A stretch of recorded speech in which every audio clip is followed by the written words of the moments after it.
Well, good morning, everyone. I'm Tad Schnauf with the Global and National Security Institute. I'm here with Dr. Chase Sova, Senior Director of Public Policy and Research at the World Food Program. And today we're going to be discussing a recent report they put out called Dangerously Hungry. So thank you so much for being here. Well, it's good to be here with you. Absolutely. So first off, how did you get started and interested in this field of hunger and conflict?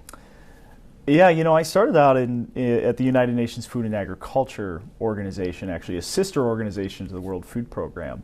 I had a colleague, really a family friend, who had gone to Rome to work for FAO when I was an undergraduate. I went from Wisconsin and went to the University of Wisconsin, Eau Claire. Sort of begged this person. I said, take me on, I'll volunteer, I'll do whatever I need to do to get into the UN system. And so I went over to Rome and got interested in food and agriculture issues. And around that time this is probably 2008, 2009, incredible amount of interest in that point in climate change and food security in particular. We had some tough negotiations in Copenhagen around the Conference of the Parties. Climate negotiations were sort of failing, and the world came together and redoubled efforts and decided to spend a lot of money on global food security as it relates to climate change. So I sort of found myself in this climate change and food security space over the next 5 years, did my PhD, and then eventually made my way to Washington, D.C., where I now work for the United Nations, for the World Food Program USA, which is a non-profit partner of the World Food Program here in the United States. All right. Well, very fascinating story. That's very interesting. So the report itself, it starts off with a quote from Maslow. So Maslow's hierarchy of needs, obviously the physiological needs are the base. So what importance do you ascribe to that? Yeah. Well, listen, I mean, you know as well as I do that there are certain fundamental needs that we have to have met before we can ever, have these sort of self-fulfillment or broader level needs that are met. And so food security is among those core and fundamental things that we have to consider first. And when that isn't met, then there are terrible consequences for the individual, and there are broader consequences for society. And that's really the origin, that's really the reason, I think, for grabbing this Maslow quote to begin with, and in particular drawing that into the title of this report, Dangerously Hungry. What we're not saying here is that all hungry people are violent or all violent people are hungry. Right. What we are saying is that there are certain conditions in which food insecurity can drive conflict and instability, and we try to cover that in this report. Right. Well, and speaking of this report and the one that preceded it, Winning the Peace, what can you cover what brought about the publication of Winning the Peace and then this follow-on? Well, I think part of the motivation and part of my motivation as well for getting into this, back to your first question, is when I spend a lot of time up on Capitol Hill, and my job to a certain extent is convincing lawmakers of the value of international foreign food assistance and foreign assistance programs just in general. Right? And when you think about the reason that lawmakers support things like international food assistance, it's typically this sort of three-legged stool. Right? We think about the morality of these things, we think about the economic impacts of these things, and we think about the national security impacts. And I think for a very, very long time we've sort of known what the economic impacts and benefits are of these programs, and we've done a pretty good job of building that evidence base. The morality has never really been in question. But the investigation into the national security or the sort of stability impacts of not feeding populations that need to be fed, that wasn't really well studied. And what we knew about that relationship was sort of anecdotal. I used to work a lot with Senator Pat Roberts' team, and he had this famous quote where he said, "Show me a nation that can't feed itself, and I'll show you a nation in chaos." And I've heard folks like Senator Lindsey Graham say, feed them now or fight them later. So we knew sort of anecdotally that these relationships existed, but we wanted to bring it from the realm of the anecdotal to something that was more research-based. And that was really when we started looking at Winning the Peace back in 2017, and then a follow-on study just this year, which is Dangerously Hungry. Right, and so what are the major trends that you've seen that have stayed the course through both those studies, and which ones have changed, perhaps? Yeah, that's a great question. Well, I think that we're seeing more in Dangerously Hungry on the ways that rebel organizations in particular, or let's call them extremist organizations, are recruiting people based on desperation. So we sort of had, I think, a few nods to this in the original Winning the Peace report, but I think we have more evidence-based now. Sort of ISIS paying people $1,000 to join their cause, Boko Haram offering loans and things like motorbikes or food, these sort of opportunity cost theory items that can convince somebody to join a rebel organization or a non-state actor group. And so we have a little bit more on that space, I think. There's also, what's interesting is there is more on climate security in this report, of course, than we ever had in Winning the Peace. So climate change, of course, is a major driver of global instability, but some of the best studies in all of that work run through food systems. Food systems are on the front line of the impacts that climate is going to have on security down the road. And so about 50% of the studies in Winning the Peace sort of fall into that climate change category. And there's been such growth in the climate and security literature that we've grabbed a little bit more of that in the Dangerously Hungry report. I think there's also more in the Dangerously Hungry report on how food abundance can drive conflict. Typically, the World Food Program is working in places of scarcity, but even in places that have been completely wiped out, or places where agricultural systems are not functioning, there still are pockets of agricultural productivity that can become highly contested, in that sometimes non-state actor groups will cooperate with those communities and later turn on them in a coercive way when they need access to those resources to fuel a rebellion, to fuel their movement, etc. So we end up, we have a little bit more, I think, in Dangerously Hungry on this agricultural abundance theory, and a little bit more on those topics. There's also more on the resource conflict, just in general. Back in 2017, the African Sahel was sort of just getting onto people's radar in terms of its security implications. We're seeing more about conflict between herders and pastoralists and agricultural communities, especially as the Sahara Desert sort of continues to creep south in the African Sahel. So there's a little bit more on that. And then, of course, food is a weapon of war. This was not a conversation that we were having just 5 years ago. Sure. And now it's become sort of common parlance in Washington, D.C. and other places. It's the reason that we're gathering in places like University of South Florida and having these conversations. So I think more to say on the food as a weapon of war stuff, but I would say that's certainly more apparent in Dangerously Hungry than it was in Winning the Peace. Sure, and the broad scope of both these reports, what would you say is the overall relationship between hunger and conflict, and how do they interact? Yeah. Well, I mean, what a great question, and what a big question. That's really what we're tackling with this report. Right. The bottom line is that food insecurity in and of itself, in a vacuum, is very unlikely to produce instability or conflict. Right? There has to be some sort of individual motivation that's associated with that drives somebody to make the decision to choose violence over peace, for example. So what we're not saying is that when somebody is hungry, they are necessarily going to be violent. I think I've made that clear at the start. What we are saying is that there are certain conditions that are a combination of drivers and individual motivators that do create the circumstances and the conditions for somebody to participate in food-related instability. And really I like to group those into 3 buckets of drivers and 3 buckets of motivators. And when you have those things come together in any combination, that's really the conceptual framework for this report. The drivers we can talk a little bit about if you like. The drivers, because we have this growth in the climate security literature, one of the major drivers in this report is climate change. And essentially, those studies are looking at the ways that things like temperature changes, precipitation changes, sea level rise, etc., how those things are affecting or having downstream effects on resource conflict and economic shocks. Right? So in the climate security literature, for example, we have somebody look at one of the researchers, just as a tangible example, was looking at temperature increases or changes in critical growing phases of staple crops in sub-Saharan Africa from 1970 to 2012.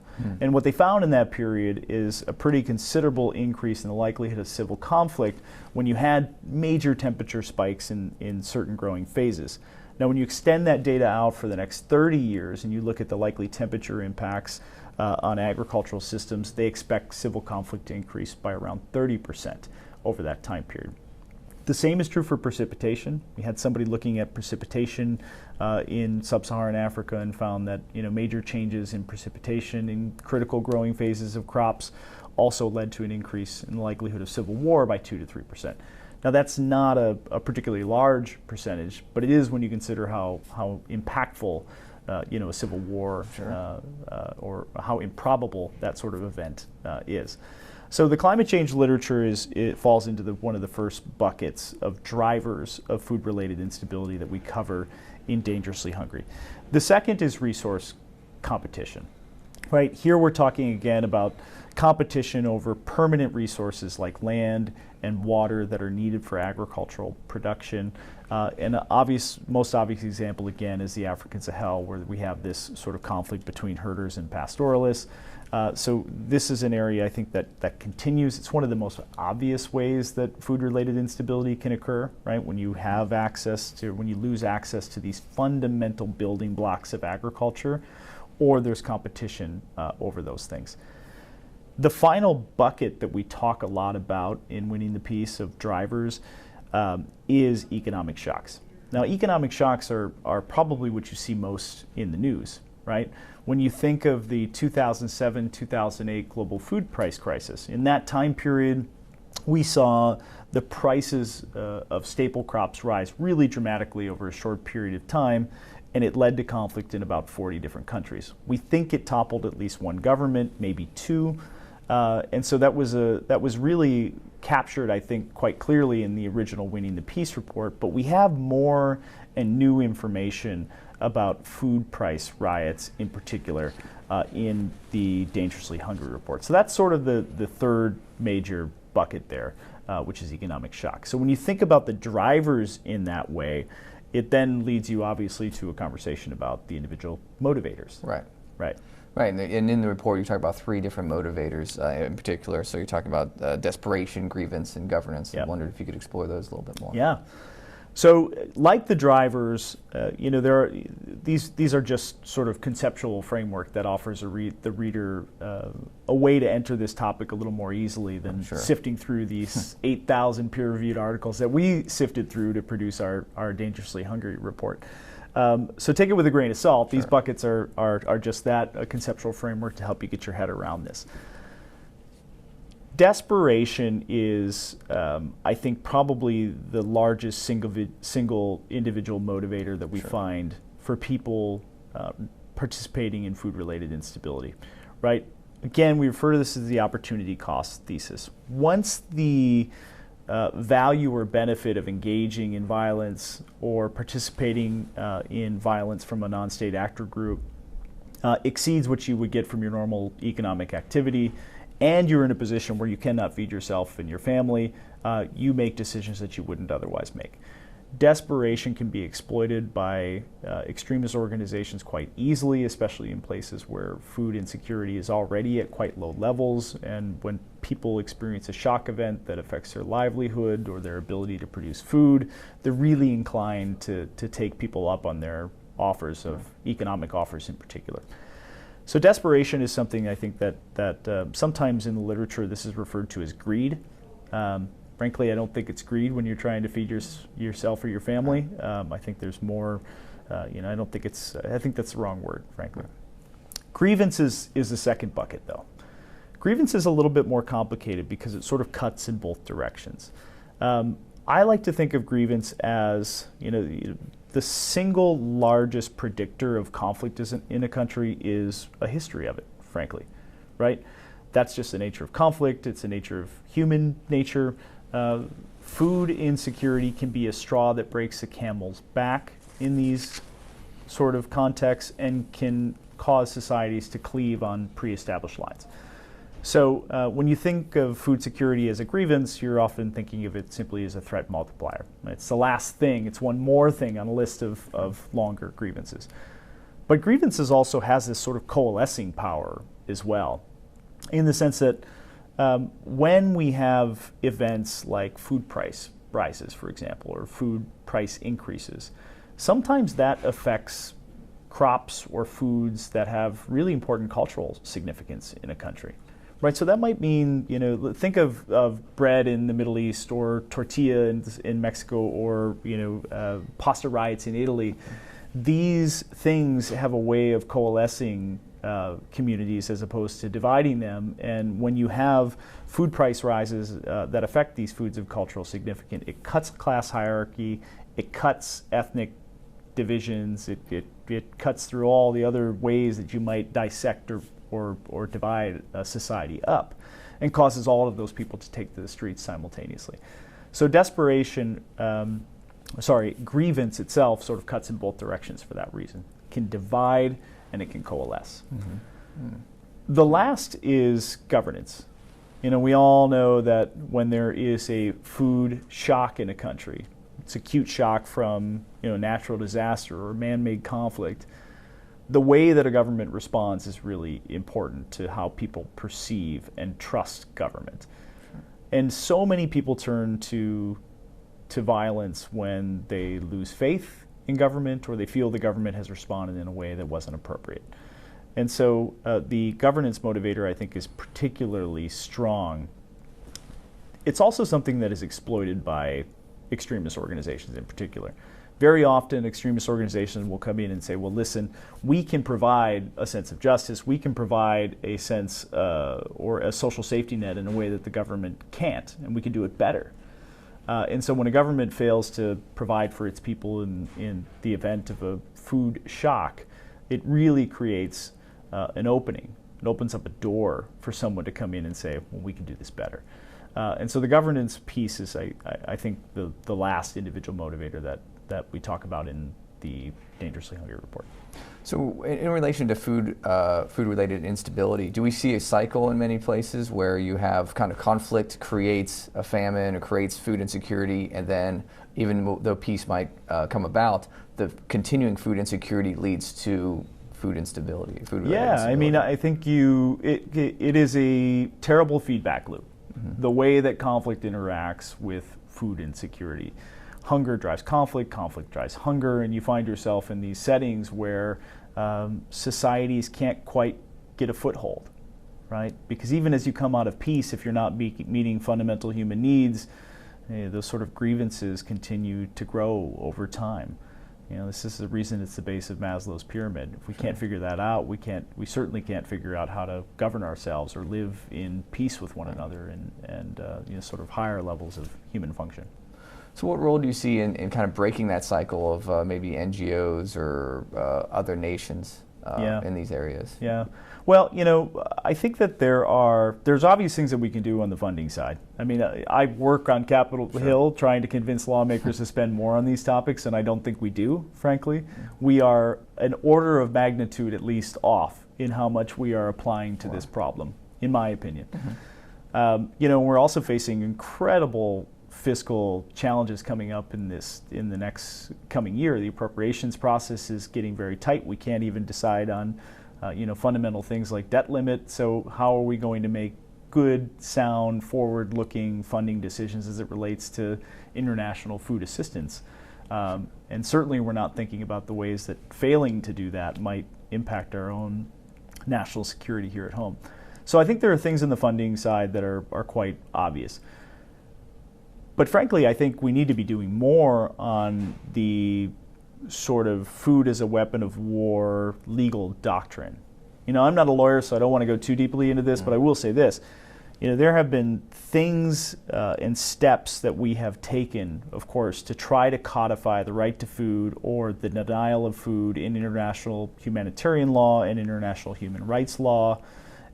The problem is, even if we make symbolic gestures towards condemning starvation crimes, we still haven't figured out a way to hold people accountable when we've identified that something like that has happened.